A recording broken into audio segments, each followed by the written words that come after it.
తమిళ దిగ్గజ దర్శకుడు భారతీరాజా చనిపోయారు. గత కొంతకాలంగా అనారోగ్యంతో బాధపడుతున్నారు ఆయన. తమిళ సినీ చరిత్రలో గ్రామీణ కథలకు ఒక కొత్త దిశ చూపారు దర్శకులుగా. వెండి తెరపై పల్లె అందాలను అద్భుతంగా ఆవిష్కరించిన సినీ దిగ్గజం భారతీరాజా 1941 జూలై 17న తమిళనాడులోని జిల్లా అలీ నగరంలోని తేని నగర జిల్లాలోని అలీ నగరంలో జన్మించారు ఆయన. 1977లో విడుదలైన 16 వైథినిలే చిత్రంతో దర్శకుడిగా అరంగేట్రం చేసి సంచలనమే సృష్టించారు. తమిళ సినిమాల్లో గ్రామీణ జీవన విధానాన్ని సహజతత్వంతో చూపించి ప్రత్యేక గుర్తింపు పొందారు. అందుకే ఆయన్ను దర్శక ఇమయంగా అభిమానులు పిలుస్తారు. కొత్త జీవితాల సినిమాతో తెలుగు ఇండస్ట్రీలోకి అడుగుపెట్టారు. భారతీరాజా దర్శకత్వం వహించిన సీతాకోక చిలుక సినిమాకు తెలుగులో ఉత్తమ చిత్రంగా అవార్డు కూడా దక్కింది. జాతీయ చలనచిత్ర పురస్కారంతో పాటు ఉత్తమ దర్శకుడిగా నంది అవార్డు గెలుచుకున్నారు. మంగమ్మగారి మనవడు చిత్రానికి కథ, పల్నాటి పౌరుషం చిత్రానికి స్క్రీన్ ప్లేను అందించారు. తెలుగులో కూడా పలు క్లాసిక్ సినిమాలను తెరకెక్కించి లెజెండరీ డైరెక్టర్గా గుర్తింపు తెచ్చుకున్నారు.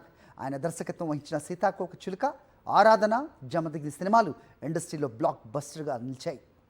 సిగప్పు రోజకల్, కిజికే పోగుం రైల్, అలైగల్ ఓయెత్తిలై, ముదల్ మర్యాదై, కరుత్తమ్మ వంటి ఎన్నో క్లాసిక్ చిత్రాలను భారతీరాజా తెరకెక్కించారు.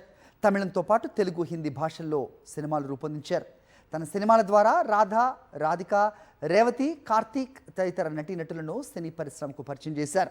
6 జాతీయ పురస్కారాలు, 4 ఫిల్మ్ఫేర్ సౌత్ అవార్డులు, పలు రాష్ట్ర స్థాయి అవార్డ్స్ అందుకున్నారు ఆయన. ఇటీవల మోహన్ లాల్ నటించిన తుడురం సినిమాలో భారతీరాజా చివరిసారిగా సిల్వర్ స్క్రీన్పై కనిపించారు.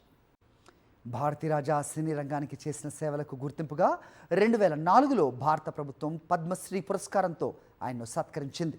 దర్శకుడిగానే కాకుండా నటుడిగా కూడా ఆయుధ ఎళుతూ, పాండ్యా నాడు, తిరుచిత్ర బలం వంటి చిత్రాల్లో తనదైన ముద్ర వేశారు భారతీరాజా. 4 దశాబ్దాలకు పైగా తమిళ సినీ పరిశ్రమలో తన ప్రత్యేక శైలితో ప్రేక్షకులను అలరించారు భారతీరాజా. భారతీయ సినిమా చరిత్రలో చిరస్థాయిగా నిలిచిపోయే దర్శకుల్లో ఒకరిగా గుర్తింపు పొందారు.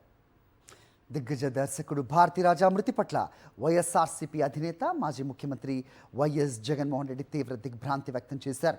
భారతీరాజా కుటుంబ సభ్యులు సినీ పరిశ్రమకు తన ప్రగాఢ సానుభూతి తెలిపారు. భారతీయ సినీ చరిత్రలో గ్రామీణ జీవన విధానాన్ని, మానవ సంబంధాలను అత్యంత సహజంగా వెండితెరపై ఆవిష్కరించారని గుర్తు చేశారు. దర్శకుడు, నటుడిగా అనేక తరాల సినీ అభిమానులను ఆయన ప్రభావితం చేశారని తెలిపారు. భారతీరాజా మరణం దక్షిణ సినీ పరిశ్రమ, కళారంగానికి తీరని లోటన్నారు. భారతీరాజా ఆత్మకు శాంతి చేకూరాలని ప్రార్థిస్తున్నాను అని ఎక్స్లో వైఎస్ జగన్ పోస్ట్ చేశారు.